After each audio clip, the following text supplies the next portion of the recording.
Ya, selamat pagi Mas Raffi.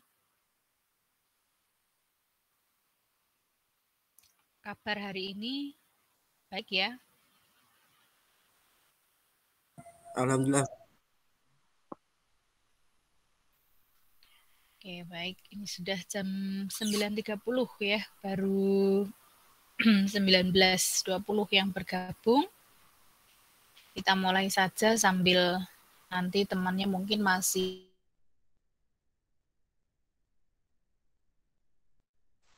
mungkin Anda masih ingat beberapa minggu yang lalu, ini sudah minggu ketiga ya, tidak terasa sudah minggu ketiga.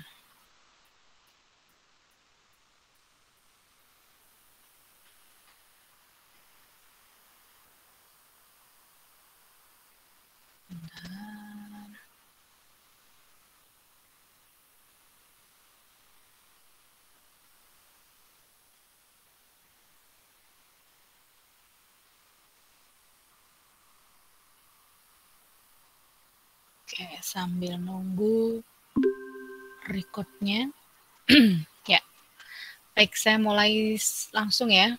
Selamat pagi, Assalamualaikum warahmatullahi wabarakatuh. Waalaikumsalam warahmatullahi wabarakatuh. Selamat pagi, Bu. Ya, 2 minggu sudah kita lewati bersama. Hari ini minggu ketiga kita akan membahas mengenai manusianya. Ya, di minggu pertama kita sudah belajar mengenai IMK. IMK itu seperti apa, kenapa belajar IMK, tujuannya apa, dan seterusnya. Ya. Kemudian di minggu kedua kita sudah belajar mengenai paradigma ya, atau perubahan masyarakat memandang dari IMK itu ya. Kemudian sampai di interaksinya, bagaimana manusia dengan komputer ini berinteraksi. Nah, di minggu ini kita bahas mengenai manusianya. Ini suara saya jelas ya, karena saya agak tenggorokannya agak gatal-gatal gitu ya. Oke, semoga bisa terdengar jelas dari tempat Anda. Ini saya sharing materinya ya.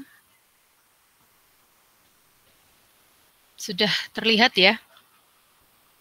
Sudah, Bu, sudah terlihat, Bu. Oke, kalau dari Kulino Anda sudah bisa cek. Untuk materinya belum saya upload ya, karena ini juga lebih dari 500 kilobyte ya, jadi tidak bisa masuk. Nanti saya kirim lagi lewat WA group. Ya, nanti sambil nunggu. Ini saya inginnya semuanya saya kumpulkan dulu materinya, baru saya bikin untuk link Google Drive-nya. Ya, atau satu-satu. Kayaknya kalau satu-satu Anda bukanya juga nggak langsung gitu, nggak enak ya. Ya, nanti sambil nunggulah. Yang penting Anda setiap minggu sudah mendapatkan materinya ya melalui WA group. Oke. Ya, ini nanti di akhir perkuliahan akan ada tugas ya mengenai manusia. Ya. Baik, kita lihat untuk capaian pembelajaran, Anda bisa cek di Kulino sudah ada. Harapannya nanti setelah perkuliahan ini selesai, Anda mampu menjelaskan faktor manusia dalam IMK. Manusia ini seperti apa sih begitu ya. Nah, terus nanti kaitannya dengan interaksi dengan komputer bagaimana. Nah, kalau ada pertanyaan ya, Anda diminta untuk mendefinisikan manusia. Manusia ini apa atau siapa ya? Siapa manusia itu? Harusnya bisa ya. Anda kan tinggal mendeskripsikan diri Anda karena Anda sebagai manusia kan gitu ya. Jadi tinggal dideskripsikan manusia itu seperti apa, bisa melihat diri kita masing-masing. Ya, karena kita manusia ya. Di sini ada yang makhluk lain enggak ya? Ini manusia semua, tidak ada yang dari golongan lain ya. Nah, jadi kalau dari KBBI, manusia itu makhluk yang berakal budi. Ya, jadi manusia itu mampu menguasai makhluk lain ya. Mau itu sama-sama manusia atau makhluk-makhluk yang lain yang selain manusia ya. Jadi bisa menguasai makhluk lain. Begitu sempurnanya manusia ya. Jadi sampai berperi kemanusiaan gitu ya. Jadi harus benar-benar manusia ini sebagai makhluk yang berakal budi. Ya, jadi dari KBBI penjelasannya seperti itu. Kalau Anda mau mendeskripsikan dari sisi bentuknya ya bisa ya. Ada kepalanya, ada bagian-bagian di wajah itu ada mata, ada hidung, ada telinga, ada mulut, ya, ada rambut dan seterusnya. Itu bisa juga secara fisik Anda mendefinisikan manusia seperti itu. Ya, jadi intinya manusia itu adalah makhluk yang berakal budi. Nah, dengan makhluk yang berakal budi ini Anda akan apa? Ketika berdiskusi itu akan ada timbal balik gitu ya, akan berkolaborasi, akan diskusi, mungkin akan saling memberikan gagasan atau ide atau dan seterusnya. Karena manusia ini adalah mereka yang berakal budi. Jadi tidak hanya berakal tapi juga memiliki budi pekerti yang baik gitu ya. Nah, nanti kok ada yang nggak baik, ada yang baik dan seterusnya itu berjalannya ini ya, berjalannya dari kehidupan manusianya. Ketika lahir semuanya ya sama ya, tidak ada yang terus jahat atau baik atau seperti apa. Nah, jadi pada dasarnya manusia itu adalah makhluk yang berakal budi yang mampu menguasai makhluk lainnya. Nah, kemudian kaitannya dengan IMK, ya, ini ada kapasitasnya manusia. Jadi manusia ini memiliki penginderaan, ya di sini ada panca indera. Walaupun yang kita pelajari ini baru 3 ya inderanya ya. Jadi ada 2 indera yang lain yang belum kita masukkan di sini. Jadi ada mata, ada telinga, ada peraba. Kalau Anda punya indera ke-6, berarti ada 3 indera Anda yang belum kita bahas di mata kuliah IMK ini. Ya, selain manusia ini memiliki penginderaan, manusia juga memiliki sistem motor dan kognisi. Jadi manusia ini bisa memberikan aksi atau manusia ini bisa memberikan respon dan mestinya bisa melakukan kontrol gitu ya. Jadi mengontrol aksinya dari pergerakannya atau kecepatannya atau kekuatannya. Itu manusia memiliki kapasitas seperti itu. Jadi ketika nanti Anda misalnya membuatkan interface atau antarmukanya, Anda harus mengingat kembali manusia ini misalnya Anda menggunakan hardware gitu ya. Ya, sistem yang terkoneksi dengan software dan hardware lainnya. Nah, misalnya Anda di game ya yang banyak menggunakan peralatan, di situ Anda perlu berpikir mengenai pergerakan manusianya, bagaimana kecepatannya dan kekuatan yang dimilikinya. Ya, jadi itu bisa dari sisi misalnya hardware maupun software ya. Jadi tidak hanya hardware-nya, software juga misalnya pergerakan, kecepatan, kekuatan ini juga perlu diperhatikan. Ya, jadi ada kontrol aksi ini akan terlihat di situ. Misalnya dia bisa melakukan respon itu lebih cepat. Ketika ada pergerakan itu dia bisa mengikuti dengan baik. Ya, kadang sistem ini geraknya saking cepatnya, usernya tidak tahu, oh ternyata sudah berubah gitu ya. Tidak ada yang dirasakan tiba-tiba sudah berubah. Atau sebaliknya, sistem Anda terlalu lama, ya terlalu berat, sehingga dirasakan kok tidak bergerak-bergerak gitu ya, dan seterusnya. Jadi ini kaitannya dengan aksi dan reaksi dari sistemnya. Ya. Kita akan melihat yang pertama dari penginderaan. Ada 3 indera ya yang kita nanti akan melihat di materi ini. Yang pertama ada penglihatan, kemudian ada pendengaran, dan ada peraba. Nah, penglihatan ya di sini ketajaman pandangan. Jadi kemampuan untuk mempersepsikan detail yang baik. Jadi user ini punya kemampuan untuk mempersepsikan detail-detail yang disajikan. Nah, di mana ketajaman ini dipengaruhi oleh beberapa hal. Ya, misalnya dari brightness-nya, ya, dari kecemerlangan cahayanya, kemudian dari luminance-nya, ya, kejelasannya, kemudian dari flicker atau kedipnya, ya.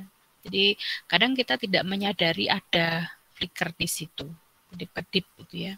Tapi kalau Anda misalnya layarnya di foto atau layarnya Anda video, itu mungkin akan lebih terlihat ya, ada garis-garis ya, ada yang garisnya sangat kelihatan kedipannya, ada yang garisnya halus ya, smooth gitu. Jadi tergantung dari hardware-nya ya. Kalau di sini flicker ini mata ini melihat dari kedipannya ini, mungkin kalau langsung seperti ini saya melihat tidak terlihat, tapi tiba-tiba mungkin capek ya, mata ini cepat lelah, mata ini cepat rasanya kering ya, dan seterusnya. Nah, ini Anda kalau kuliah terus di depan laptop itu usahakan tidak di ruang yang tertutup ya. Jadi Anda tidak lelah melihat layar terus. Anda bisa sesekali pandangan itu jauh ya, tidak dekat ke laptop ya, tidak dekat terus ke monitor. Apalagi Anda yang misalnya pakai HP sajalah bisa sambil rebahan misalnya gitu ya. Nah, itu lebih ini lagi ya. Lebih Anda akan lebih cepat lelah pasti karena layarnya lebih kecil. Otomatis tulisan yang saya tampilkan ini juga kalau Anda pakai HP lebih kecil juga terlihatnya ya. Jadi mata Anda akan lebih lebih usahanya itu lebih keras untuk bisa membaca ya. Nah, dengan seperti itu pasti Anda akan lebih cepat lelah ya, akhirnya ngantuk, tertidur, bangun-bangun kelasnya sudah selesai ya. Jadi dari penglihatan ini sangat mempengaruhi nanti semangat belajarnya ya. Anda belajar ini nggak cepat ngantuk, nggak cepat matanya pedes gitu ya, atau matanya berair, atau justru matanya kering dan seterusnya.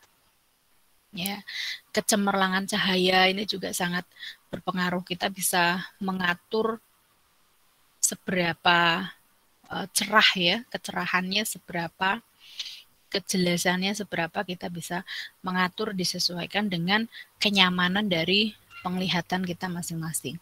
Mungkin ada yang lebih nyaman terang gitu ya, terang banget. Ada yang lebih nyaman itu agak redup ya, atau diberi tambahan cahaya yang warnanya agak kuning itu seperti lampu baca ya, dan seterusnya. Jadi ini mempengaruhi penglihatan kita. Ya, mungkin Anda ada yang merasakan ketika berganti monitor temannya itu rasanya nggak nyaman, ini terlalu redup bikin ngantuk misalnya. Atau sebaliknya ya, laptop temannya sangat wah gitu, sangat gonjreng gitu ya, terang sekali, Anda silau gitu ya, tidak nyaman juga karena membuat Anda cepat lelah matanya. Ya, jadi ini dari ketajaman pandangan dipengaruhi oleh beberapa hal ya. Kemudian ketajaman cahayanya ini dipengaruhi oleh warnanya, coraknya, intensitasnya, kemudian kejenuhan atau jumlah putih pada warna. Nah, kalau misalnya saya slide-nya saya balik ya, dengan background-nya ini warnanya hitam dan tulisannya ini warnanya putih. ini juga Anda akan merasakan berbeda. Ya, pasti akan berbeda. Biasanya kalau pengalaman saya dengan background hitam dan tulisan putih, itu ketika saya memindahkan pandangan, misalnya ini saya melihat pandangan saya di layar monitor, kemudian mengalihkan pandangan ke atas atau ke samping gitu ya.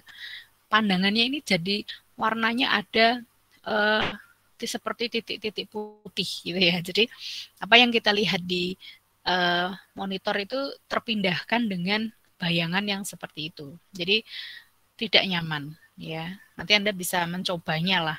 Misalnya Anda membuka satu website ya, membuka website atau blog ya yang tulisan-tulisan bebas itu kan macam-macam backgroundnya, macam-macam gambarnya, macam-macam warna tulisan dan seterusnya. Itu Anda bisa merasakan. Kalau backgroundnya terang, tulisannya gelap, rasanya seperti apa. Kemudian kalau backgroundnya gelap, tulisannya terang, atau sebaliknya bagaimana. Ya, jadi itu ketajaman cahaya yang dipengaruhi oleh warna itu juga berpengaruh ke penglihatan kita. Ya, jumlah warna putih itu juga sangat berpengaruh. Bagaimana warna itu posisinya ada di mana itu juga sangat berpengaruh. Kemudian yang mempengaruhi penglihatan berikutnya ada pergerakan. Ya, jadi ketika Anda melihat sesuatu yang atau sebaliknya Anda melihat sesuatu yang tidak bergerak tetapi Andanya bergerak, itu akan berbeda gitu ya. Jadi kalau di fisika itu ada kita bergerak terhadap apa itu ya. Jadi bisa bendanya yang bergerak yang kita lihat atau kita yang melihat yang bergerak. Ini akan berbeda ya dengan semuanya dalam kondisi diam. Mungkin Anda melihat sesuatu yang seperti ini di monitor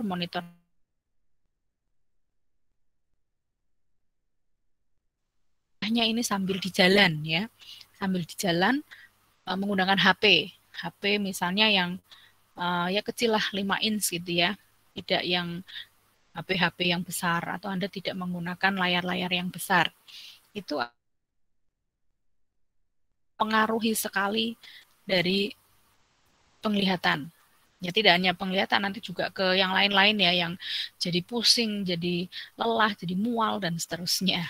Ya, sambil di jalan, Andanya diam, yang dilihat juga diam, tapi Anda bergerak terhadap tempat di luar kendaraan gitu ya. Jadi di situ tetap ada pergerakan. Ya, nanti bisa dicoba ya, misalnya Anda kalau kuliah 1 jam tenang di rumah, tidak banyak bergerak, duduk santai dengan Anda kuliah di perjalanan, ya misalnya sama-sama menggunakan gadget yang sama, sama-sama laptop yang sama, rasanya bagaimana? Ya pasti dari sisi penglihatan akan ada perbedaan. Kemudian faktor yang terakhir di sini ada usia. Nah, usia ini juga sangat berpengaruh ya. Jadi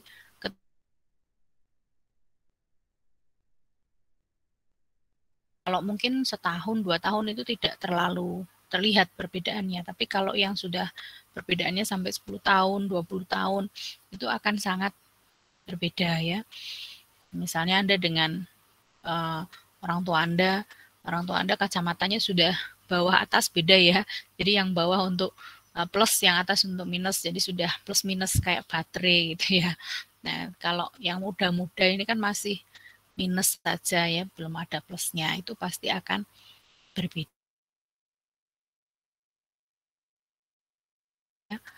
Itu akan sangat jauh berbeda. Jadi usia ini sangat berpengaruh terhadap penglihatan. Ya, makanya Anda mulai dari sekarang dijaga penglihatannya ya. Jadi penglihatan ini tidak hanya dijaga penglihatannya dari hal-hal yang tidak baik, tapi juga dijaga kesehatan dari anak TI yang setiap hari minimal 5 jam ketemu dengan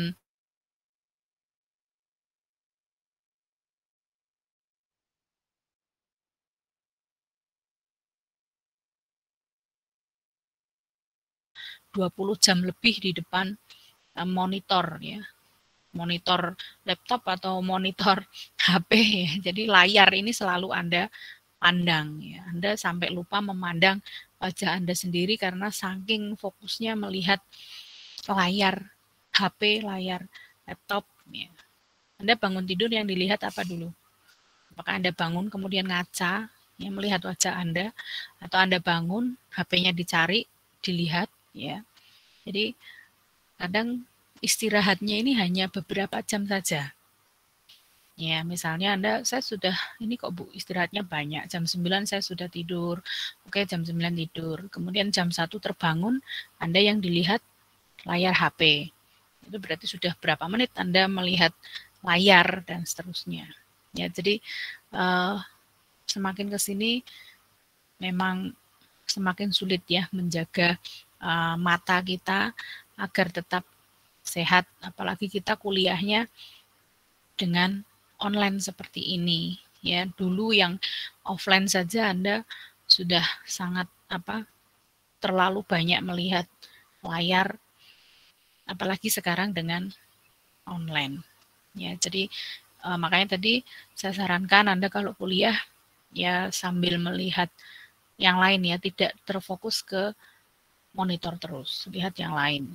Ya, Anda mungkin kalau lihat saya memberikan kuliah, mata saya tidak selalu fokus ke layar ya, kadang saya melihat yang jauh, karena kalau kita melihat layar terus yang dekat dengan kita itu semakin cepat lelah ya, apalagi usia saya berbeda dengan usia Anda ya, jadi pasti lebih cepat lelah daripada Anda yang masih usia-usia apa ini, Anda usia apa maksudnya ya, ABG, remaja atau dewasa, remaja ya, apa sudah dewasa maksudnya? Remaja ya, oke masih sih usia remaja. Nah ini ya penglihatan, jadi penglihatan ini banyak faktor yang mempengaruhi. Belum lagi mungkin ada yang memang ada usernya ada memang kekurangan dari sisi penglihatan dan seterusnya, itu juga nanti harus dipertimbangkan ya.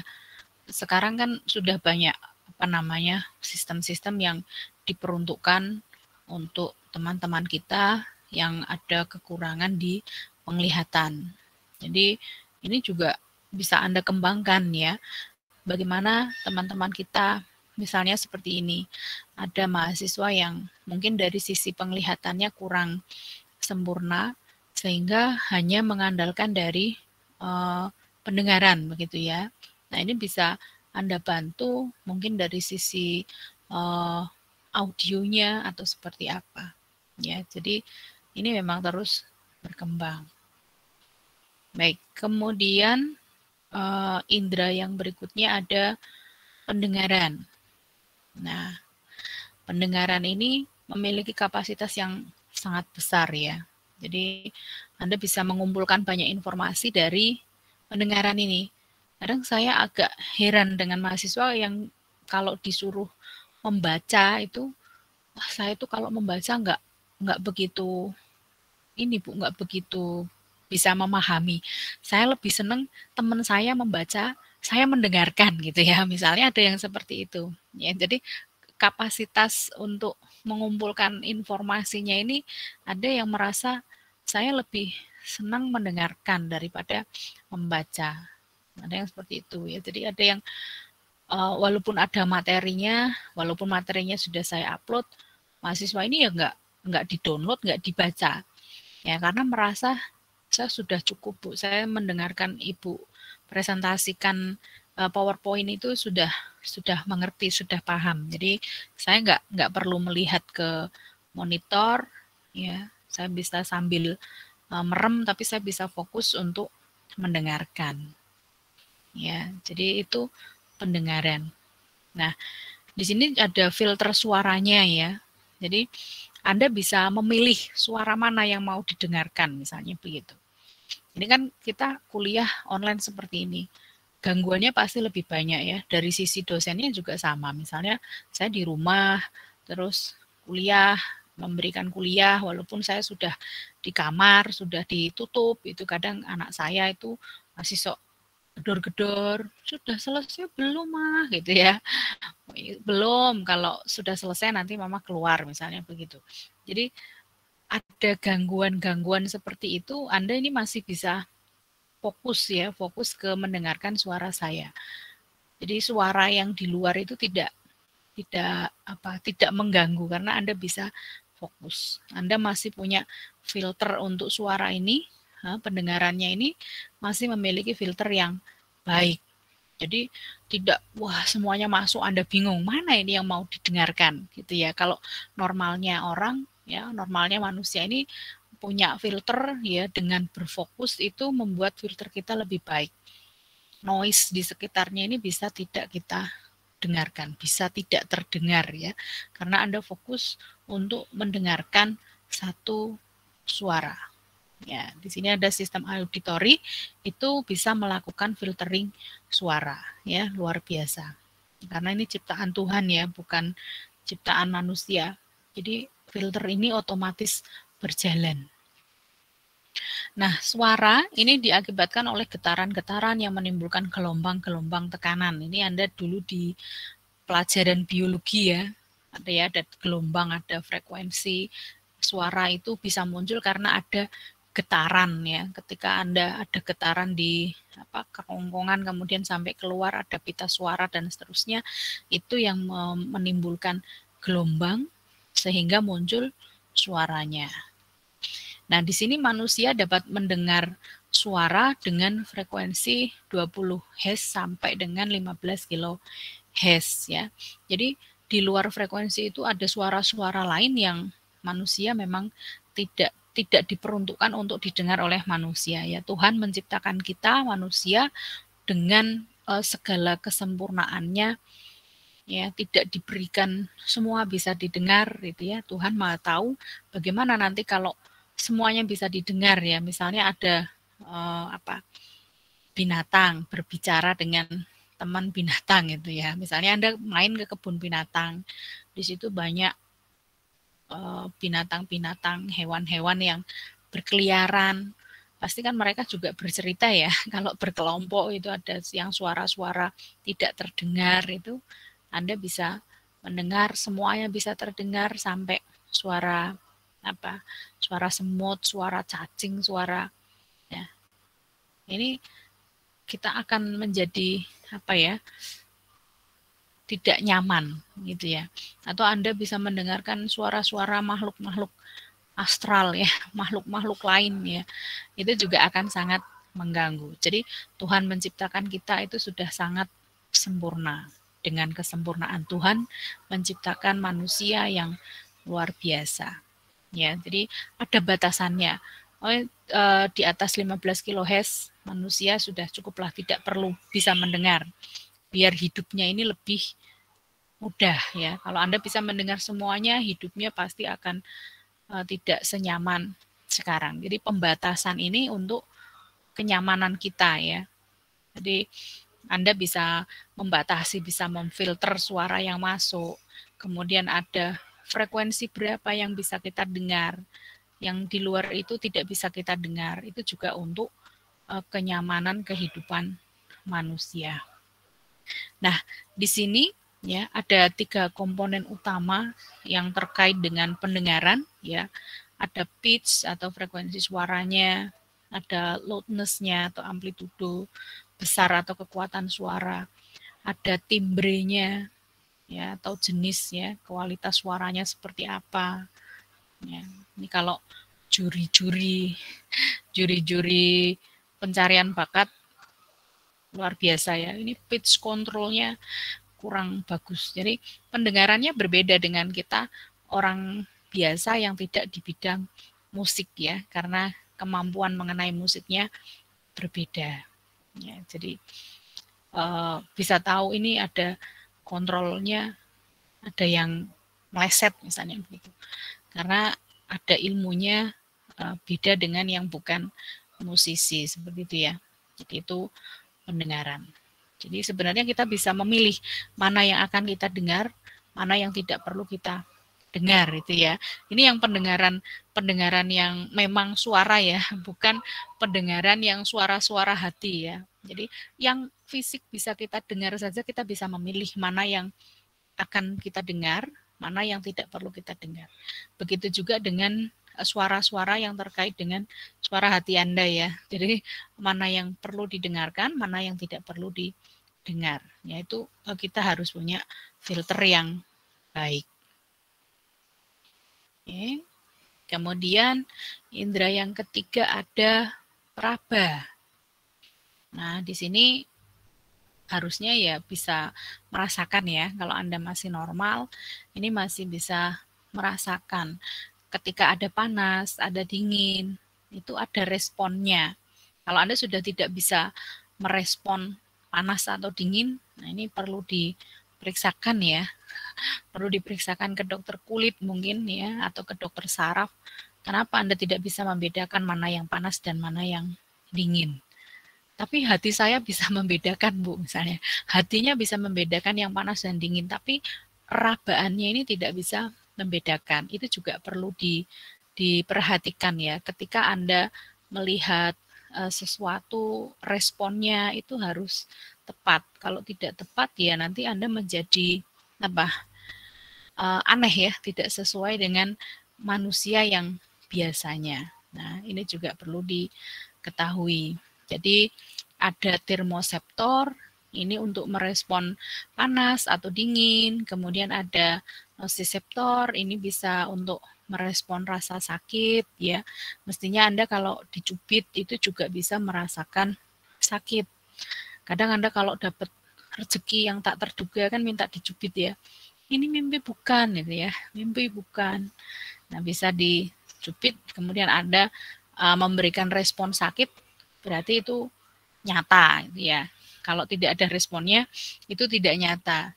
Loh, ternyata Anda responnya yang salah ya, dikira itu tidak nyata, padahal itu adalah respon dari Anda yang tidak sesuai dengan yang seharusnya. Kemudian ada mesanoseptor, ini untuk merespon pada tekanan. Ya, ketika kulit Anda ditekan, itu Anda bisa merasakan kalau ditekan kok tidak ada rasanya, itu juga perlu ke dokter saraf mungkin ya. Ini ada apa yang salah dengan sensor-sensor ya di dalam tubuh saya. Jadi begitu sempurnanya tadi ya Tuhan menciptakan manusia. Hanya yang sempurna yang mampu menciptakan yang sempurna kan gitu ya. Jadi itu bisa Anda cek ya. Mungkin sekarang Anda di kamar bisa merasakan AC-nya dimatikan, Anda bisa merasakan kok semakin lama semakin panas, ya berarti Anda normal. Kalau sakit kan nggak bisa merasakan ya. Terus pokoknya panas dingin nggak jelas. Ya. Jadi kalau sekarang ini masih musim ya, panas dingin, apalagi batuk pilek, radang, ya, pancingan dan seterusnya. Jadi ini Anda perlu dicek apakah masih sehat atau ada masalah. Ya, itu tadi indera-indera yang biasanya kita terapkan di kaitannya dengan interaksi komputernya. Ya, jadi ada mata, telinga, dan raba. Nah, mungkin nanti untuk mungkin beberapa tahun yang akan datang sudah bisa sampai ke perasa ya, seperti yang sekarang sedang berkembang atau dikembangkan. Ketika Anda video call itu tidak hanya melihat dan mendengar, tapi juga bisa merasakan gitu ya. Misalnya orang tua Anda meraba rambutnya gitu ya, dielus rambutnya itu Anda bisa ada rasa seperti dielus beneran ya. Jadi masih terus berkembang untuk seperti itu. Atau nanti berapa puluh tahun yang akan datang ketika Anda melihat acara masak-masak itu bau masakannya ini bisa sampai ke tujuan Anda gitu ya. Jadi hal-hal seperti itu mungkin saja terjadi di tahun-tahun yang akan datang. Karena yang dulunya kita tidak bisa video call, yang langsung melihat saja, sekarang bisa. Yang dulu tidak bisa touchscreen ya, sekarang bisa. Yang dulu tidak bisa masuk ke dunia lain misalnya, sekarang sudah bisa. Jadi itu berjalannya waktu akan berubah dan terus berubah. Teknologi ini akan semakin maju ya, karena penelitiannya terus berjalan. Nah, itu dari sisi penginderaan. Kemudian yang kedua tadi ada kognisi dan sistem motornya. Nah, yang terkait dengan kognisi manusia dan sistem motor ini ada beberapa hal ya. Ada memori, perhatian atau atensi, kemudian ada persepsi dan pengenalan, pembelajaran dan pemecahan masalah. Kita lihat dulu yang pertama ada memori. Nah, di memori ini ada sensory memory. Ya. Sensory memory ini memori untuk dapat merasakan, ya, atau disebut dengan buffer untuk rangsangan yang masuk. Jadi kalau kita sudah tidak bisa merasakan stimulus yang masuk ke kita, ini juga perlu dicurigai, ada yang salahkah dengan diri kita, ya. Jadi ini ada beberapa yang terkait dengan sensory memory, ada iconic memory, ini kaitannya dengan visual stimuli. Jadi ada rangsangan-rangsangan yang kita dapat, yang kita bisa dapatkan dari penglihatan kita. Kemudian ada echoic memory, ya. Ini kaitannya dengan auditory stimuli, ya, jadi rangsangan-rangsangan yang masuk ke pendengaran kita. Jadi kita bisa mendengar dari apa yang masuk ya dari stimulus itu. Kemudian yang ketiga ada haptic memory. Ini for touch stimuli. Jadi stimulus dari rabaan gitu ya, dipegang touch ya. Jadi bisa beberapa hal ini masuk ke dalam diri kita, ke tubuh kita, sehingga kita bisa merasakan yang lain. Misalnya tadi ya, ada suara, Anda bisa mendengar. Anda dicubit, Anda bisa teriak misalnya. Tidak dicubitnya sekarang, teriaknya nanti, ya. Berarti itu ada yang bermasalah mungkin dengan penerimaan rangsangnya. Wong dirangsangnya sekarang, kok responnya 5 menit yang akan datang, misalnya begitu ya. Jadi perlu diperhatikan ada apa, kok tidak seperti yang seharusnya. Ya. Sensory memory ini mampu menyimpan sejumlah besar informasi selama durasi yang pendek, namun tidak punya kemampuan untuk memprosesnya. Jadi dia hanya menerima kemudian menyimpan dalam durasi yang pendek, tapi tidak ada proses, hanya menerima terus nanti selanjutnya tidak ada prosesnya, gitu ya. Kemudian dalam waktu yang pendek, ya Anda merasakan ya saat itu juga mestinya ada reaksinya. Anda dicubit saat itu, ya saat itu Anda bisa memberikan responnya. Ya, ini sensory memory. Ini kaitannya dengan memori atau ingatan manusia. Ya, jadi ini seperti apa? Memori ini seperti sudah ada dalam diri kita gitu ya. Ketika ada rangsang masuk, ya Anda akan bereaksi seperti apa? Sensory memory. Nah, ini ya. Kalau digambarkan seperti ini. Jadi ada sensasi-sensasi tadi ya, ada rangsangan yang masuk dari sensory memory itu. Kemudian kita ada mencocokkan ya, mencocokkan pola apa yang kita lihat. Mungkin dari tadi misalnya suara, ada suara yang masuk ke telinga kita, kita bisa mencocokkan ini suaranya siapa, misalnya seperti itu ya.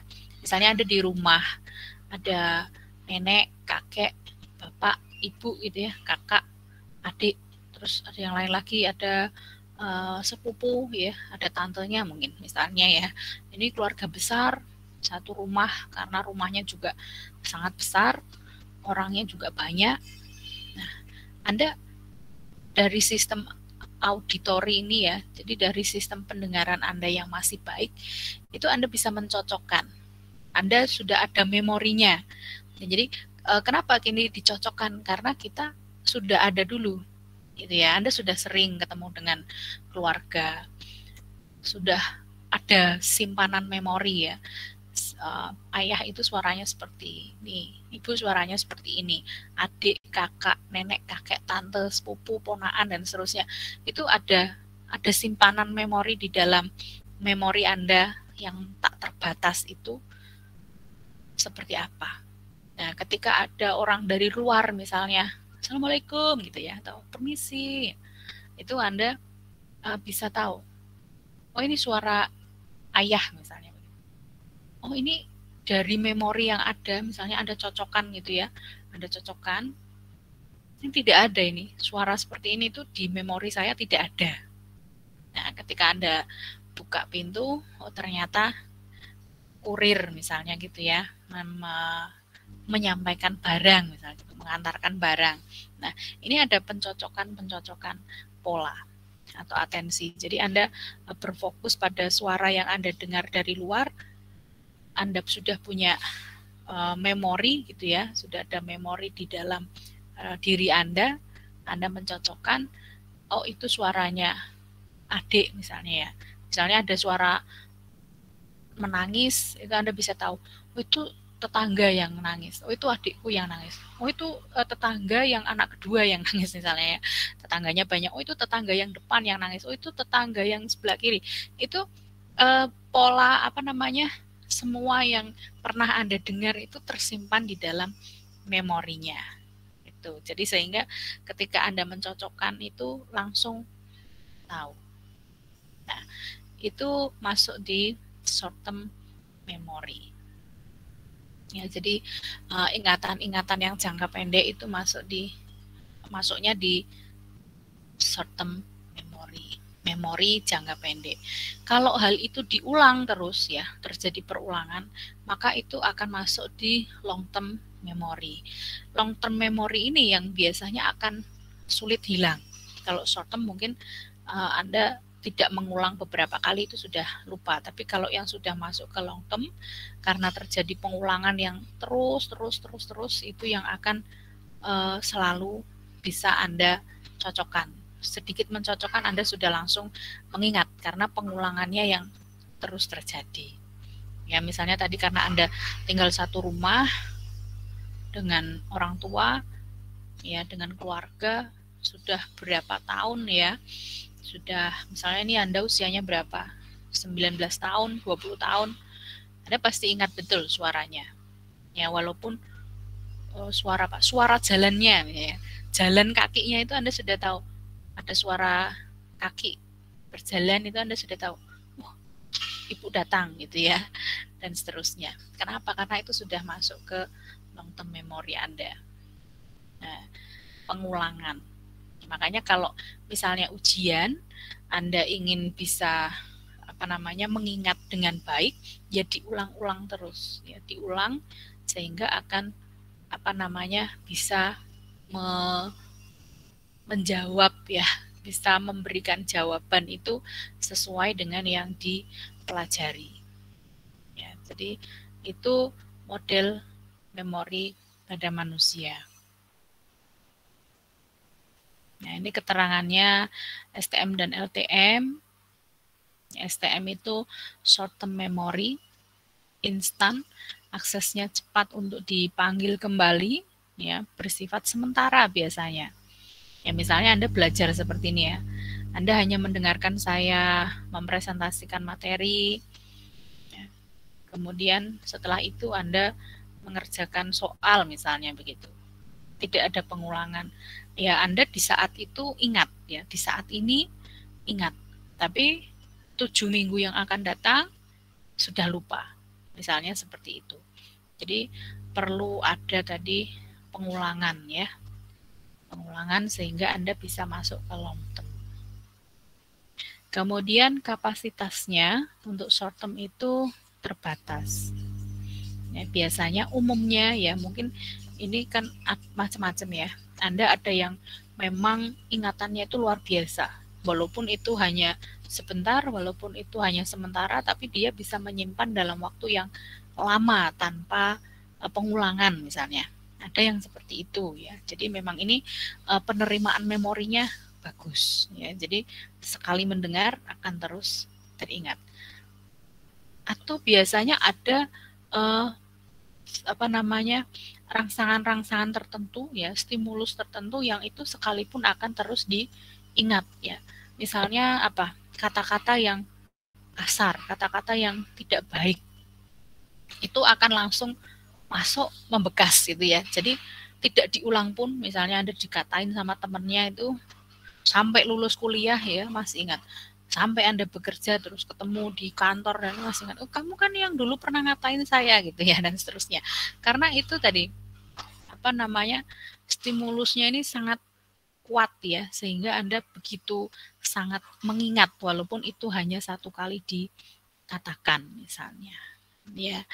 Jadi beda-beda untuk penerimaan rangsangan tersebut. Ini terbatas biasanya 7 plus minus 2 gitu ya. Jadi bisa 5 sampai 9 ini biasanya. Kapasitasnya seperti itu untuk digit. Misalnya Anda ketemu dengan saya terus minta nomor HP terus tidak dicatat gitu ya.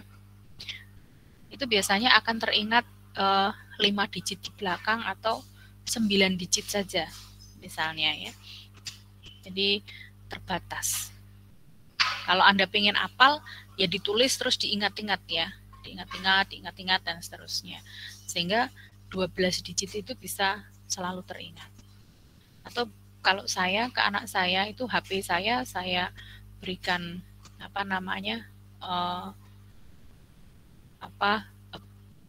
PIN itu ya, password itu nomor HP ya. Jadi nomor HP bapaknya, nomor HP ibunya, semuanya masuk.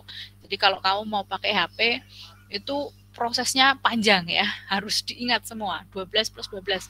Jadi PIN-nya ada 24 karakter yang harus dihafalkan. Kenapa? Karena nanti misalnya suatu saat dia di sekolah harus menghubungi orang tuanya, itu dia tahu nomornya. Jadi bisa hafal itu karena dia punya semangat untuk main HP. Kalau kamu tidak tahu PIN-nya, kamu nggak bisa buka HP, nggak bisa main HP gitu. Jadi otomatis akan dihafal walaupun itu sulit ya, akan diulang-ulang-ulang, akhirnya masuk long term juga sudah hafal nomor HP orang tuanya. Ya, anak-anak seperti itu. Jadi biar hafal. Nah, bagaimana biar kita bisa menghafal dalam waktu yang cepat? Nah, ini ada istilahnya ya. Jadi biasanya kalau Anda memberikan nomor itu kan dipisah ya. Misalnya 081, Anda kan membacakannya begitu ya. Enggak 0, 8, 1, kan enggak gitu ya. Kalau Anda kasih nomor pasti 081 misalnya 795, kemudian dibuat bagian-bagian agar itu lebih mudah diingat. Ya, seperti itu. Ya, kemudian karakteristiknya dia juga mudah hilang. Ya, sampai situ jelas ya. Kemudian yang kedua ada long term memory. Ini kapasitasnya tidak terbatas, perlu waktu atau usaha untuk menyimpan dan mengambilnya. Jadi ketika Anda ujian itu kan Anda mikirnya agak lama misalnya. Itu proses pencocokan, proses mengambil informasi yang sudah Anda simpan di malam sebelumnya misalnya. Kalau malam sebelumnya kemungkinan itu sudah sirna ya, karena pengulangannya hanya satu kali. Misalnya Anda mengulangnya terus, setiap habis kuliah Anda pelajari lagi, nanti di minggu yang akan datang sebelum perkuliahan dibaca lagi. Nah, itu pengulangannya banyak. Jadi disimpannya pun ketika Anda mengambil ya, kalau Anda lihat kartunnya SpongeBob itu kan kalau divisualisasikan mungkin secara kasarnya begitu ya. Jadi di dalam itu dia mencari nama sampai namanya SpongeBob itu lupa karena saking banyaknya informasi yang masuk gitu ya. Ya itu jadi lucu-lucuannya seperti itu. Ya, Anda bisa melihat seperti itu. Jadi kita mengingat, diingat, akhirnya yang sederhana yang sudah biasa kita ingat sampai lupa. Ya, itu kan di kartun ya. Kalau kita manusia sesungguhnya ya tidak seperti itu. Ya, kemudian ini ada 2 macam, bisa berurutan, bisa terstruktur. Jadi kalau Anda mengingat ini bisa ingatnya secara episodik ya, urut setelah ini apa dan seterusnya. Ya, jadi kita itu mempermudah kita untuk menyimpan atau mengulang-ulang ya, sehingga nanti pengambilan ingatannya atau pengambilan memori itu, pencocokannya itu lebih mudah. Ya kan, Anda kadang kita kalau belajar sesuatu kita coba mengurutkan ya, dibuat secara semantik atau terstrukturnya bagaimana sehingga lebih mudah untuk dimasukkan ke memori kita. Nah, ini masuk ke implikasi desainnya seperti ini. Ya. Jadi Anda sudah tahu, oh manusia itu seperti itu tadi model memorinya. Dia akan masuk ke ingatan jangka panjang ketika ada pengulangan yang dilakukan secara terus-menerus. Nah, ketika nanti Anda membuat desain, ini ada beberapa hal yang perlu kita ingat ya. Jadi yang pertama, jangan membuat pengguna ini mengingat prosedur-prosedur yang rumit. Ya, jadi jangan yang rumit-rumit lah. Kenapa? Karena tadi ya ingatannya ini yang diingat itu kan banyak.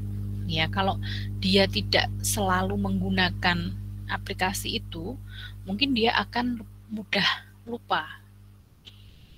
Kalau dia sering menggunakan aplikasi itu dengan prosedur yang rumit pun dia akan mengingatnya lebih lama gitu. Jadi menghindari prosedur-prosedur yang rumit yang pengguna ini harus mengingat dan mengingat. Ya. Nah, biasanya untuk menghindari yang rumit-rumit itu Anda bisa memberikan berupa icon-icon ya. Jadi setelah klik file, Anda klik open, harus di mana. Jadi itu lebih mudah, prosedur mengingat yang lebih mudah menggunakan icon. Kemudian Anda bisa membatasi jumlah item di menu. Jangan terlalu banyak. Ya. Wis menu nera ening gambare, isinya tulisan semua, banyak sekali. Nah, itu juga membuat penggunanya atau manusia ini menjadi pusing ya, harus mengingat terlalu banyak. Dia harus mengambil dari memori, melakukan pencocokan ini banyak sekali. Ya, jadi makanya di sini ada rancang antarmuka yang lebih mengutamakan pengenalan atau rekognisi daripada recall. Jadi Anda bisa membuat sesuatu ini ya dengan melihat ya, dengan stimuli dari visual itu dia sudah langsung mengenal. Ya, jadi tidak recall-nya ini tidak mengingat yang tidak terlihat itu. Apa yang dia ingat itu sudah terlihat. Jadi dia mengenali saja.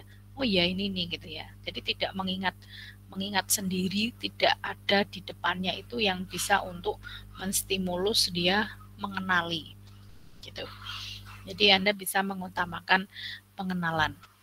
Kemudian yang keempat, berikan pengguna sumber daya untuk membantu mereka secara visual mengkodekan informasi. Ya. Jadi Anda bisa memberikan secara visual itu sumber-sumber daya yang bisa memberikan informasi lebih baik. Ya, misalnya tadi icon, kemudian warna-warna, ya,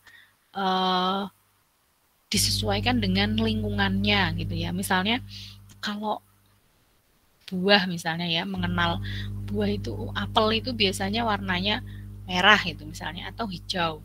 Ya, Anda berikan warna itu yang sesuai dengan visual kita dalam kehidupan. Jangan membuat warna apel terus warnanya kuning gitu ya. Ya mungkin ada yang kuning ya, sebelum menjadi merah itu kuning dulu atau bagaimana.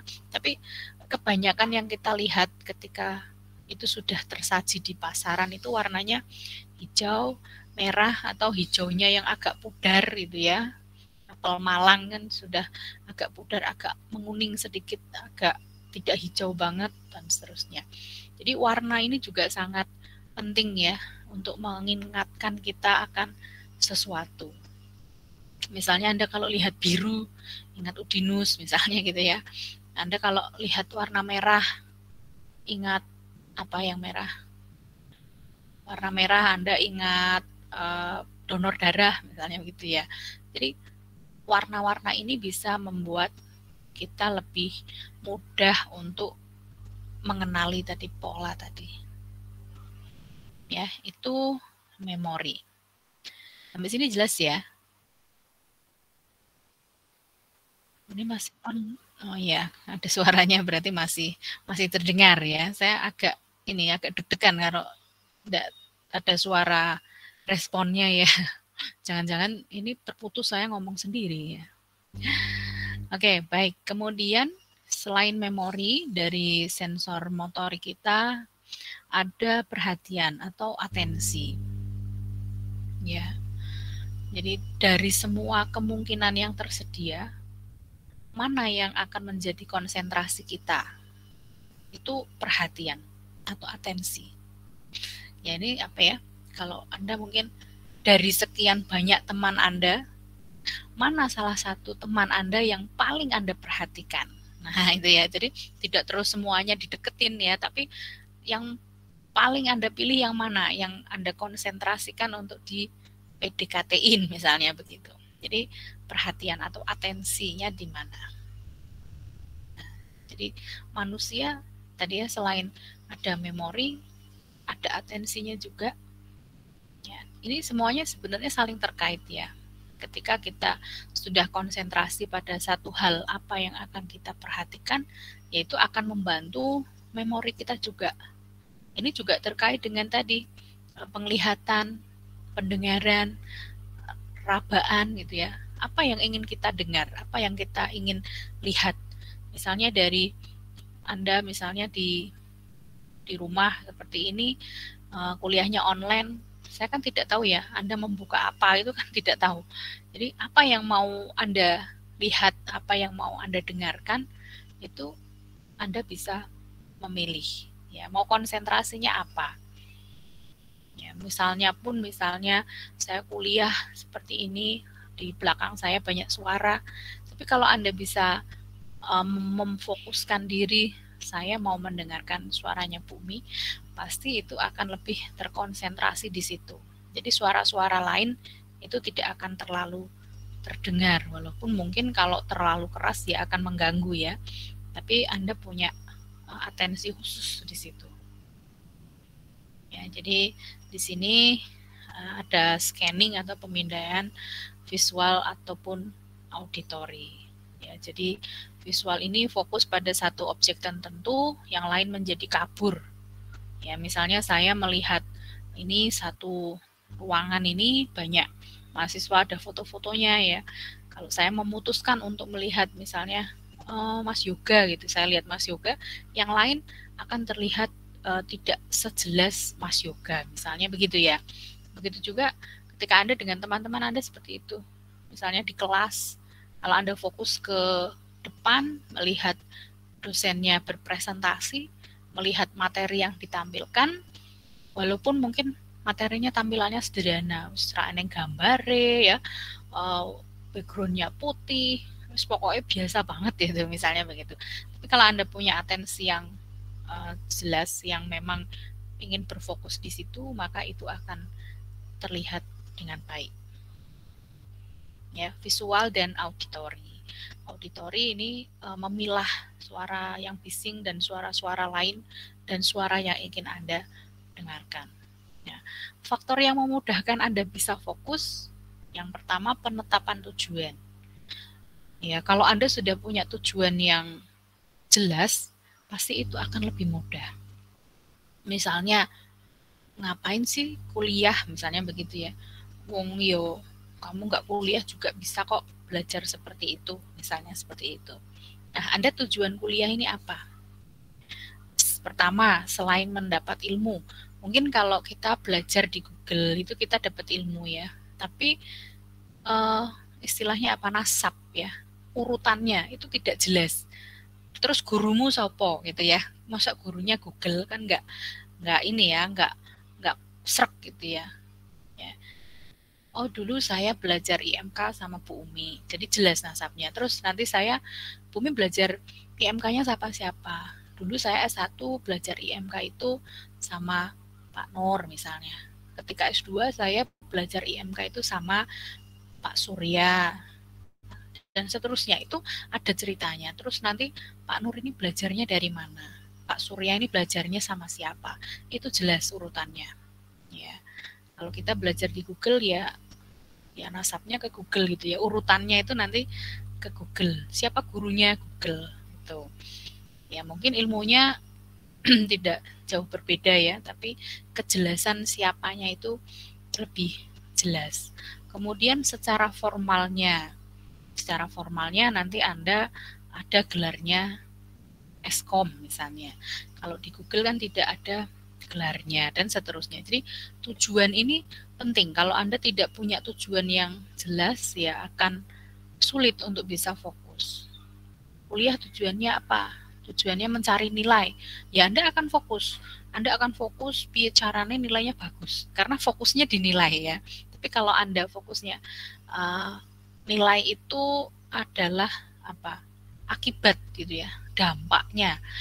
Nah, yang penting di sini kita jalani prosesnya misalnya. Kalau proses ini berjalan baik, pasti nilainya akan baik. Ya kan? Kok kalau misalnya saya prosesnya baik Bu, UTS bagus, tugas bagus, UAS bagus, coba dicek, mungkin ini di terakhir ini ada yang tidak pas ya, sehingga kok prosesnya baik, hasilnya kurang baik. Ya, jadi penetapan tujuan ini sangat utama. Tujuannya apa? Tujuannya cari pacar Bu, misalnya gitu ya. Anda kuliah tujuannya cari pacar, ternyata online, nggak pernah ketemu sama teman-temannya. Jadi males kan? Wah, tiba saya dulu pas awal lulus sekolah itu mau kuliah sudah beli baju baru, sudah dibelikan motor baru sama bapak misalnya gitu ya, sudah dibelikan mobil baru. Wah, ternyata nggak jadi kuliah. Nah, jadi tujuannya berbeda, maka Anda akan atensinya ini akan berbeda. Itu ya. Jadi tujuan itu harus Anda tetapkan. Hidup tidak ada tujuannya itu juga ya kacau ya. Kalau Anda tujuannya misalnya saya ingin masuk surga, wah itu sudah tujuan yang luar biasa. Kalau Anda tujuan mau masuk surga, pasti prosesnya akan baik sesuai dengan ketentuan norma agama dan norma sosial. Ya. Kalau Anda tujuannya masuk surga tapi kok tidak sesuai dengan norma-norma agama, tidak sesuai norma lingkungan masyarakat sosial, ini perlu ditanyakan ya, benar nggak tujuanmu itu ya. Jadi tujuan ini penting untuk Anda tetapkan. Misalnya Anda punya fokus kuliah selesai 3,5 tahun kumlot gitu. Pasti usahanya berbeda dengan temannya yang pokoknya lulus lah 5 tahun yura popo, 6 tahun yura popo, 7 tahun yura popo, yang penting ora DO misalnya begitu. Itu juga akan berbeda hasilnya. Ya, jadi fokus ini biar Anda lebih mudah untuk fokus, maka yang pertama adalah menetapkan tujuan. Kemudian yang kedua adalah tampilan informasi ketika kita di antarmuka. Apa yang membuat orang bisa fokus? Mungkin dari tampilan informasinya. Tampilan informasinya menarik, dia akan bisa fokus ya. Kalau misalnya di kelas itu, wah dosennya misalnya kayak artis gitu ya, Anda pasti akan semangat ya. Yang ngajar siapa?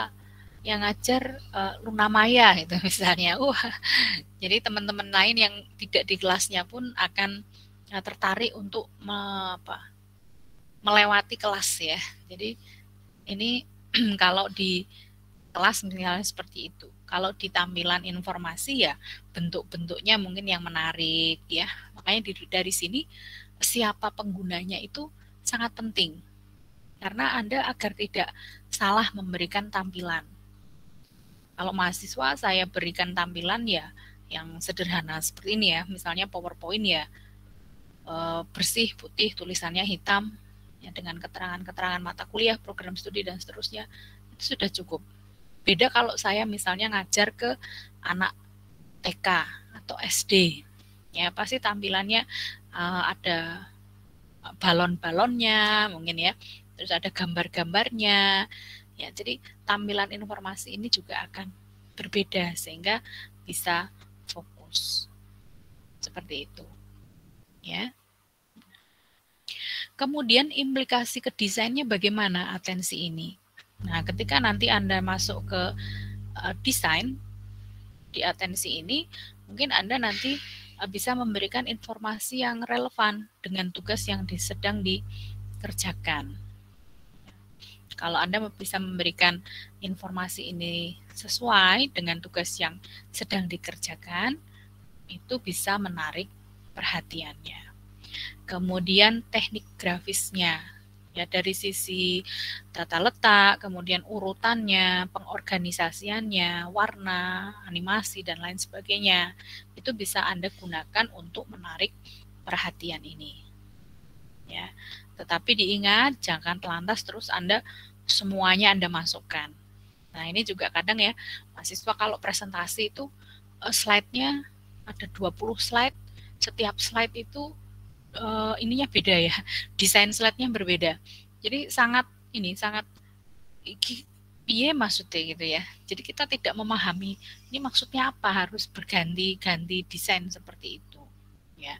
Jadi perlu diingat yang biasa itu kadang lebih mudah untuk dipahami daripada yang terlalu ramai, terlalu wow gitu ya. Wah, seperti apa itu kadang orang akan capek gitu ya, lihat bentuknya wis males gitu ya. Jadi kita harus tahu siapa ini penggunanya. Misalnya Anda anak cowok yang laki banget gitu ya, terus diberi warna-warna yang feminim, kemudian dengan gambar-gambar yang melo seperti itu ya, pasti Anda akan wah kok kayak gini banget sih gambarnya gitu ya. Jadi disesuaikan dengan tadi tugas-tugasnya atau siapa yang akan menggunakan. Ya, itu ketika kita masuk di desain bisa Anda pertimbangkan. Nah, ini contoh fokus atensi ya. Jadi ketika Anda melihat banyak seperti ini, Anda fokus di antingnya ya, maka yang lain akan terlihat tidak begitu jelas ya. Yang Anda lihat adalah yang Anda fokus ingin dilihat. Jadi di situ ada yang namanya blind spot. Atau kita sering lihat tulisan blind spot itu di truk-truk yang besar ya, atau di truk Pertamina itu pasti ada tulisannya blind spot. Jadi ada titik-titik yang tidak bisa kita lihat. Ada titik-titik yang kita itu buta ya, titik buta. Jadi ini juga penting ya, Anda kalau berkendara harus tahu kendaraan lain itu ada titik butanya, ada blind spotnya. Jadi enggak terus kan ada sopirnya gitu ya. Sopir ini kan matanya hanya 2, melihat ke depan ya, kemudian spion kiri, spion kanan, spion tengah, atau kalau yang spionnya banyak spion yang dia lihat, tetap ada satu titik yang dari spion itu tidak bisa dilihat. Jadi jangan terlalu mengandalkan ada spionnya kok, maksud saya nggak kelihatan gitu ya. Kita harus tetap bisa menjaga posisi kita ini aman. Ya sering kita kalau di apa itu Instagram ya, di TikTok itu banyak video-video yang menunjukkan tidak terlihat.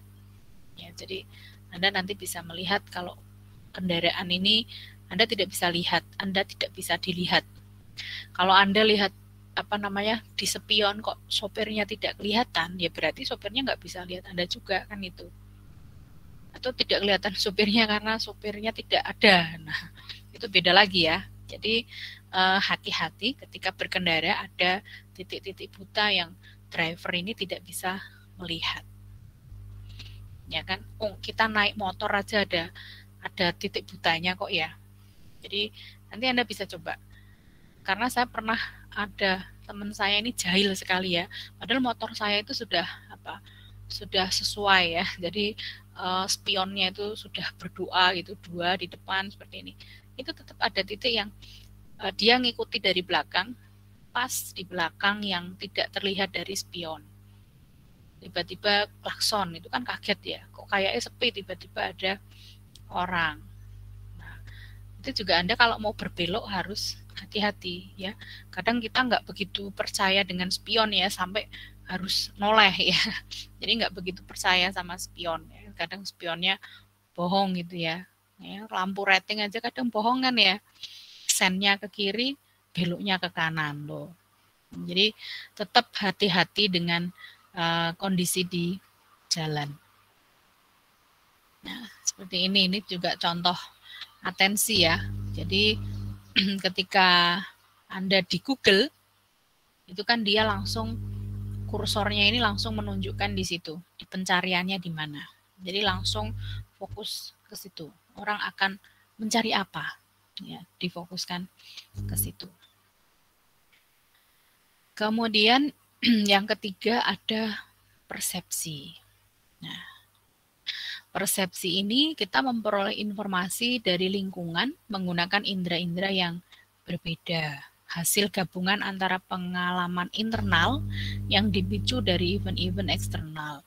Jadi kita secara internal ini sudah ada pengalaman, kemudian kita ada sesuatu dari luar yang bisa melengkapi pengalaman yang kita miliki.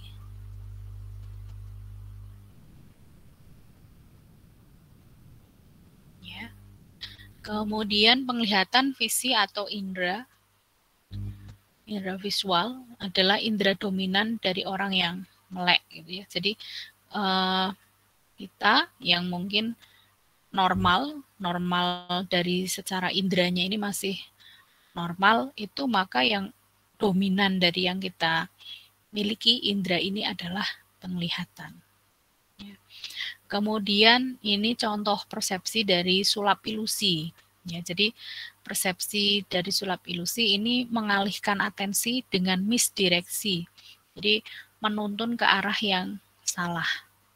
Jadi dengan menuntun ke arah yang salah, visi ini nanti membangkitkan persepsi. Jadi Anda ketika berfokus pada sesuatu, di sini Anda dituntun untuk ke arah yang salah. Padahal Anda sudah fokus nih di satu titik. Kemudian dari sulap ilusi ini Anda diarahkan ke yang lain. Ya, dari Anda melihat ke arah yang lain itu akan menampilkan satu persepsi baru yang berbeda dari atensi yang Anda miliki. Misalnya seperti ini ya.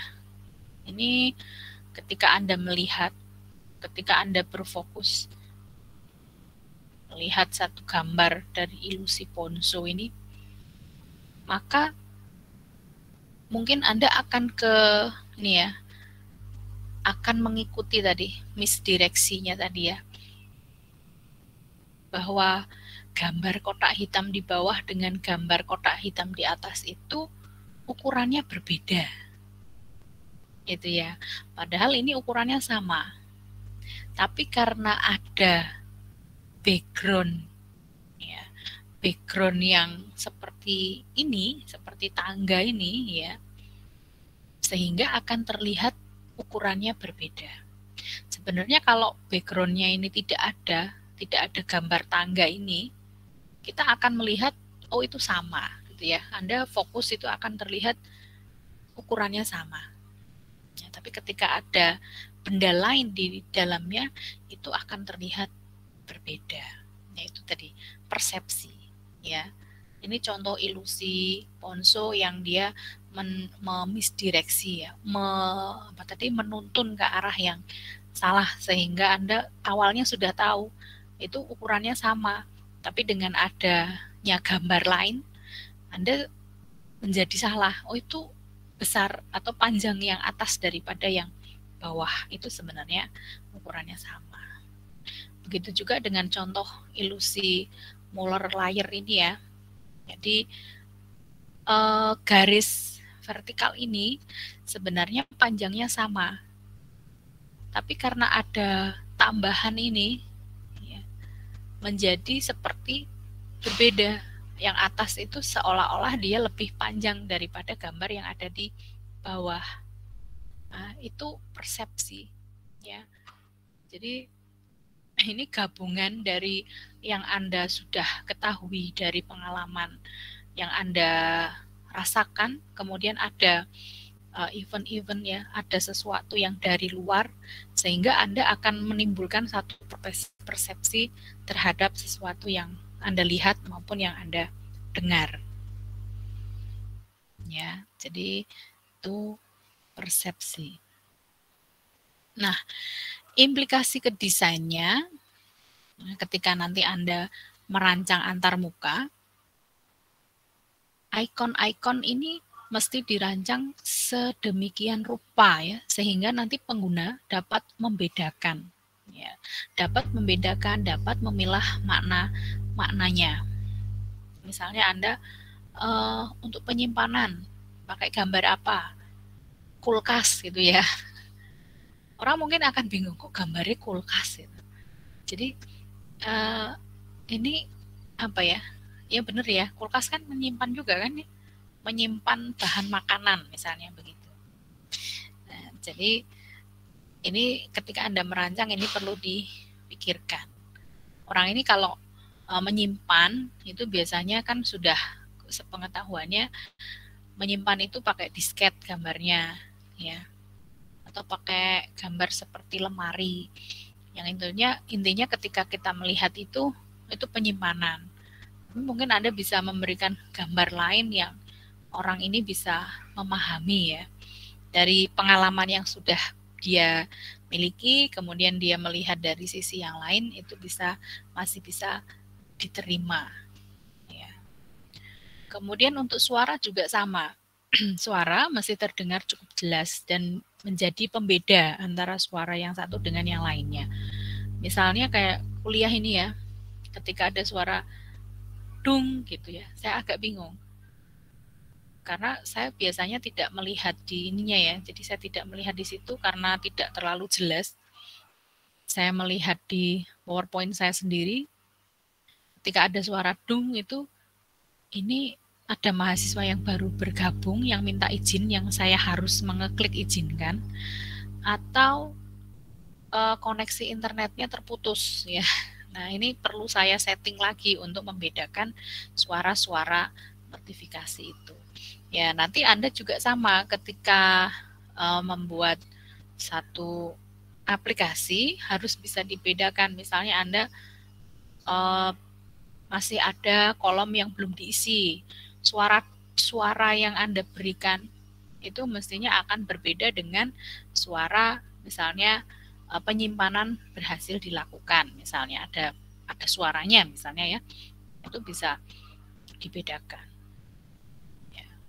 Kemudian teks mesti terbaca dan dapat dibedakan dari latarnya, baik itu dari ukuran, warna, letak maupun spasinya.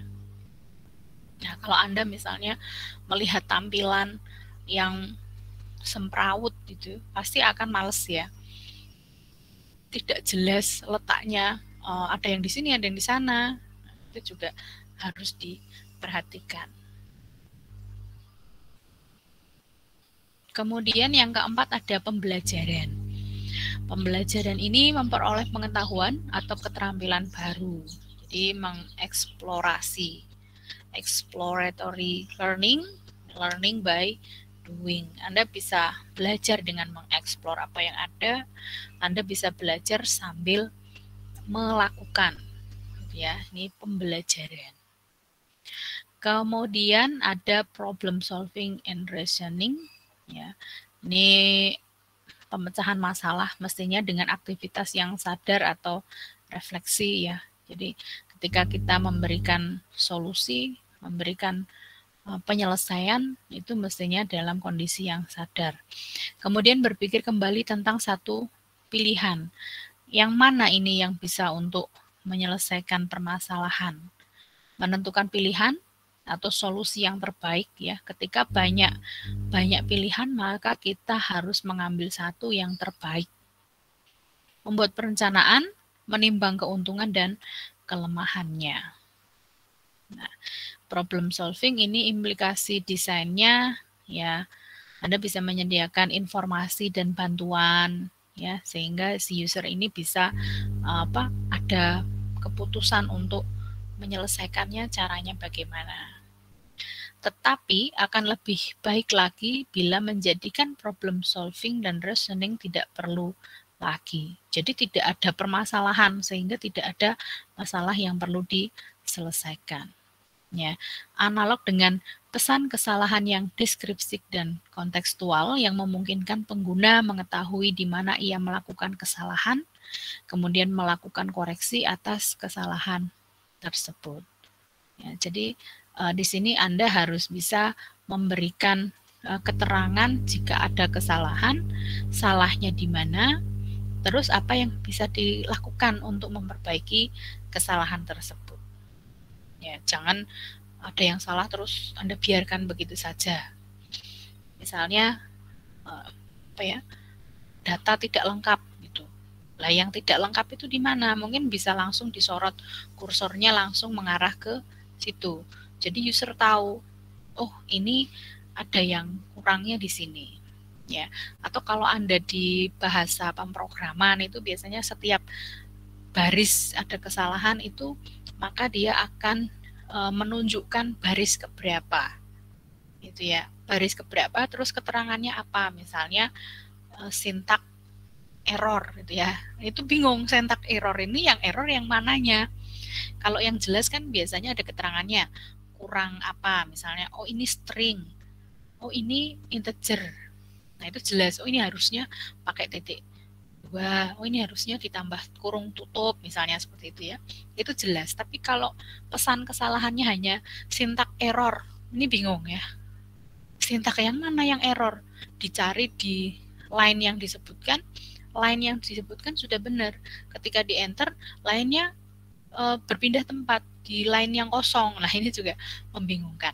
Nah, jadi ketika Anda memberikan pesan kesalahan itu harus jelas sehingga penggunanya ini bisa tahu di mana kesalahannya, terus apa yang harus dilakukan terhadap kesalahan itu, bagaimana membetulkannya, ya, melakukan koreksinya seperti apa. Akan lebih baik lagi antar muka itu tidak terjadi kesalahan. Jadi dicegah sebelum si user ini melakukan kesalahan, user sudah tahu, kamu kalau seperti itu nanti bisa terjadi kesalahan misalnya. Jadi tidak perlu ada pesan kesalahan, karena di awal sudah diatasi dulu, jangan sampai terjadi kesalahan. Misalnya seperti itu. Contohnya ketika kita mencari di Google, ya. Misalnya Anda mau cari tentang manusia, Anda salah ngetik manusia misalnya begitu. Itu diingatkan, did you mean gitu ya. Jadi ini sok tahu. Mungkin maksud Anda itu manusia, bukan manusia. Walaupun di sini kalau kita lihat itu ya muncul ya definisi manusia. Ya. Sistem pernafasan pada manusia. Ya, jadi ada, kalau kita cari manusia ini ada. Tapi di sini diingatkan, jangan sampai Anda nanti salahnya kebablasan, sesuatu yang salah terus dirujuk gitu ya. Jadi salah terus gitu. Dia sudah ngasih tahu ini, Google ini pinter banget ya. Mungkin maksud Anda itu manusia, bukan manusia gitu. Ya, jadi ini contoh di implikasi desain. Baik, sampai sini ada yang ingin ditanyakan?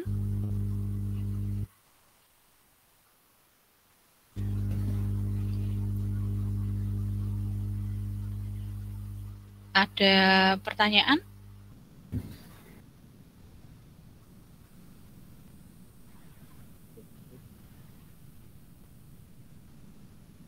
Sepertinya tidak ada ya. Sepertinya tidak ada yang ditanyakan, berarti sudah jelas ya, sudah jelas semua, tidak ada pertanyaan.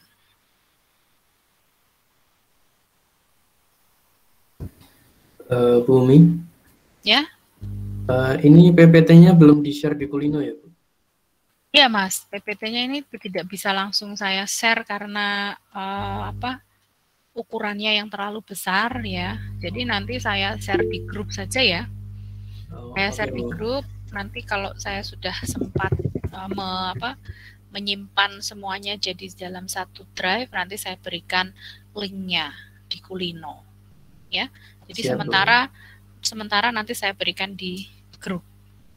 Karena ini banyak gambar-gambar yang saya masukkan, jadi tidak cukup. Makasih, Bu. Ya, sama-sama. Untuk materi sudah cukup jelas ya. Saya rasa sudah cukup jelas dengan mengetahui manusianya tadi yang seperti itu ya. Nah, kita bisa memasukkan ketika kita di desain itu seperti apa. Implikasinya ke desain ini bagaimana, misalnya seperti itu. Jadi nanti bisa Anda praktekkan. Nah, ini nanti tugasnya, jadi tugasnya individu ya. Nanti Anda membuat tulisan dari berbagai macam sumber ya. Ingat nanti untuk referensinya, sumber yang Anda gunakan itu apa saja dituliskan di bagian akhir ya, referensinya dari mana. Jadi yang perlu Anda tuliskan adalah mengenai manusia. Ya, manusia ini bebas ya, manusia kaitannya dengan komputer ya. Jadi manusianya, kita lebih ke manusianya. Yang saya sampaikan ini hanya sedikit saja ya. Nanti Anda bisa dapat lebih banyak tentang manusia di luar. Jangan lupa nanti disampaikan juga untuk referensinya. Ya, mungkin Anda dapat dari mana. Tapi tidak terus semuanya hanya di copy paste gitu ya. Tapi Anda buat dengan kalimat Anda sendiri. Ya, dibuat dengan kalimat Anda sendiri seperti apa itu, tapi ada referensi yang Anda gunakan. Jadi menulis tidak menulis yang bebas berpendapat ya, menulis dari berbagai macam sumber, tapi Anda memparafrasekan dengan gaya Anda menulis itu ya. Jadi ini luas sekali, boleh apa saja. Yang penting temanya di sini manusia. Ya, temanya di sini manusia. Manusia sebagai makhluk sosial mungkin Anda bisa masukkan, tapi nanti kaitannya ketika dia ke dalam interaksi dengan komputer. Boleh Anda misalnya, Bu, saya pengennya manusia ini berinteraksi dengan manusia seperti itu, boleh juga ya. Atau manusia ini berinteraksi dengan misalnya lingkungan sekitarnya, silakan. Jadi intinya yang Anda tulis itu tentang manusia dan hubungannya dengan apa gitu ya. Manusia hubungannya dengan komputer misalnya, manusia hubungannya dengan manusia lain, manusia hubungannya dengan makhluk-makhluk di sekitarnya ya. Manusia hubungannya dengan alam atau apa, bebas ya. Temanya manusia dan hubungannya dengan titik-titik. Anda boleh memilih sendiri.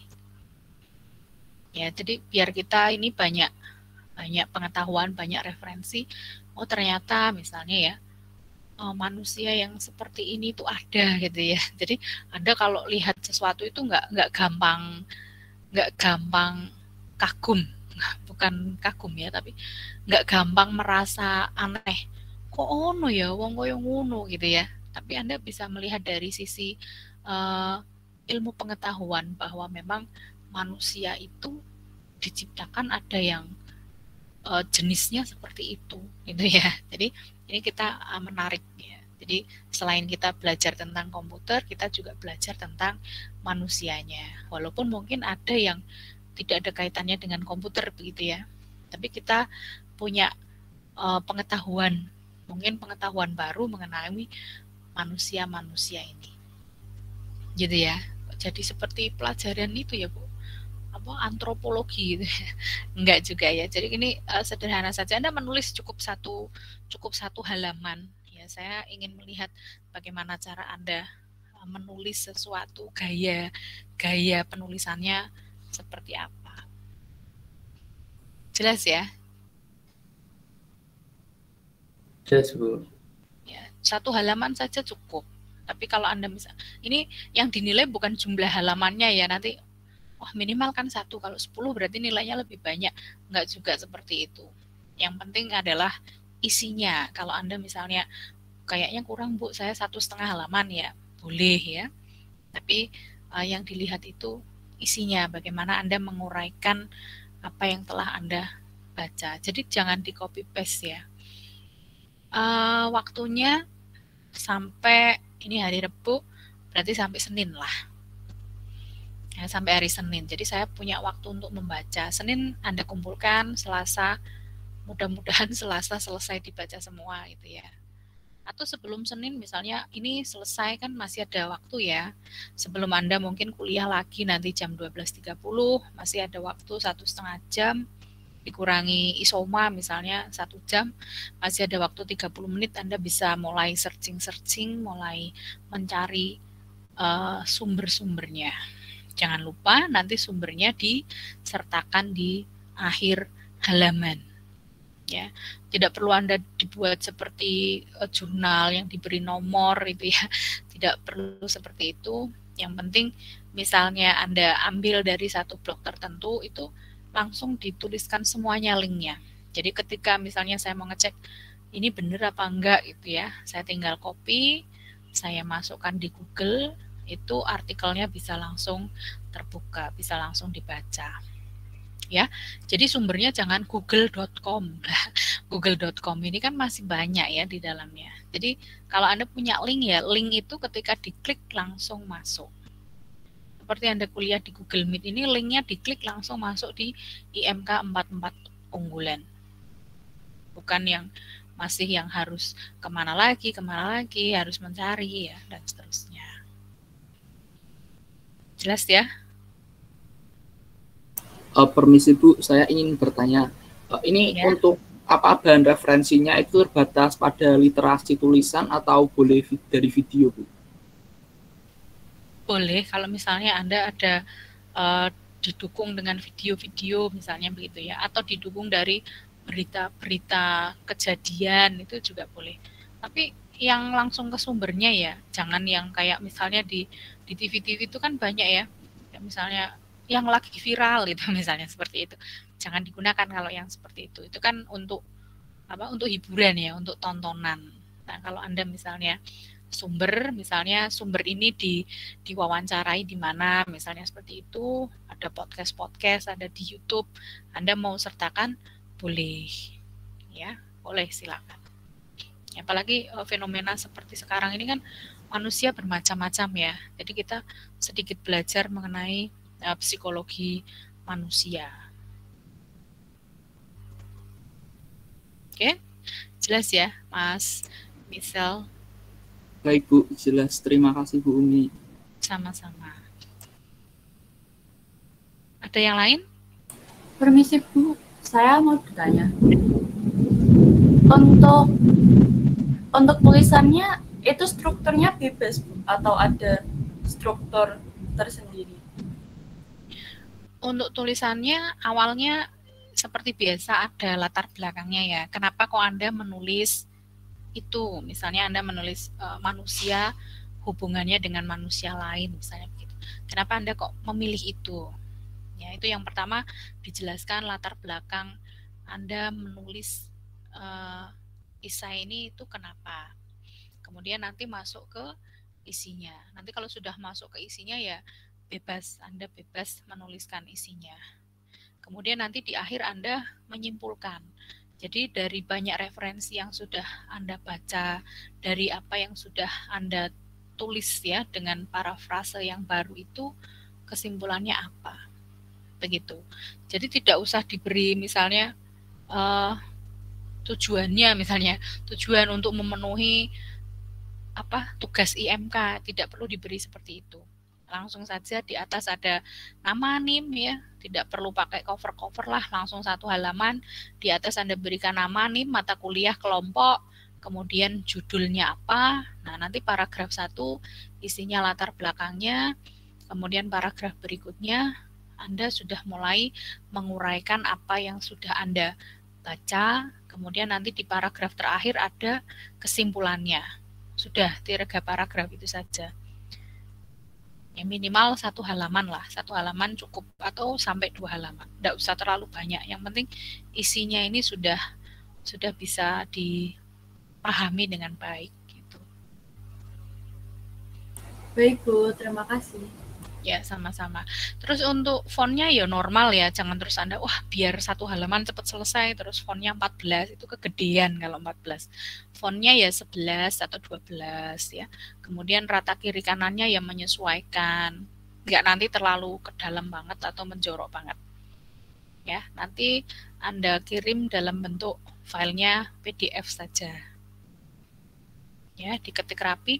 Ingat, 1 paragraf itu minimal terdiri dari 2 kalimat.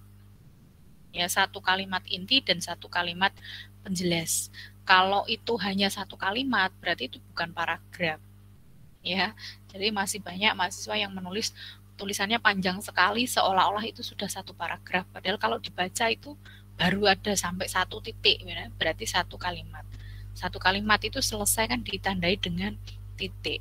Kalau sudah ada titik, itu berarti baru selesai 1 kalimat. Nah, ini kadang hal-hal sederhana seperti ini lupa ya, ketika Anda sudah mulai menulis, nulis, lupa nggak ada titiknya, nggak ada komanya. Nah, gitu ya. Jadi 1 paragraf itu minimal 2 kalimat. 1 kalimat inti dan 1 kalimat penjelas. Jelas sampai sini? Jelas, Bu. Ya, pengumpulannya paling lambat hari Senin ya. Di assignment itu paling lambat hari Senin sudah saya buat ini ya, sudah saya buat waktunya paling lambat Senin jam 12 malam. Tapi kalau Anda hari ini mau mengumpulkan juga bisa. Ya, kayaknya saya set terbuka mulai hari ini jam 12.00. Jadi Anda nanti siang atau nanti sore sudah selesai, atau nanti malam sudah bisa dikumpulkan. Jelas ya? Jelas Bu. Baik, kalau sudah jelas, ada pertanyaan? Ini kita memang belum ke desain ya. Nanti ke desainnya mulai minggu-minggu yang akan datang kalau kita sudah masuk di ragam dialog. Oke, kalau tidak ada pertanyaan, ya, tapi waktunya masih panjang, nggak apa-apa ya. Nanti Anda bisa sambil, sisa waktunya Anda bisa sambil cari-cari referensi untuk digunakan mengerjakan tugas. Ya, baik, terima kasih sudah bergabung. Jaga kesehatan. Semoga minggu depan kita sudah bisa ketemu ya. Terima kasih. Selamat siang. Wassalamualaikum warahmatullahi wabarakatuh. Selamat siang, Bu. Waalaikumsalam warahmatullahi wabarakatuh. Terima kasih, Bu. Terima kasih, Bu. Sama-sama. Ya, sama-sama. Izin live, Bu. Ya.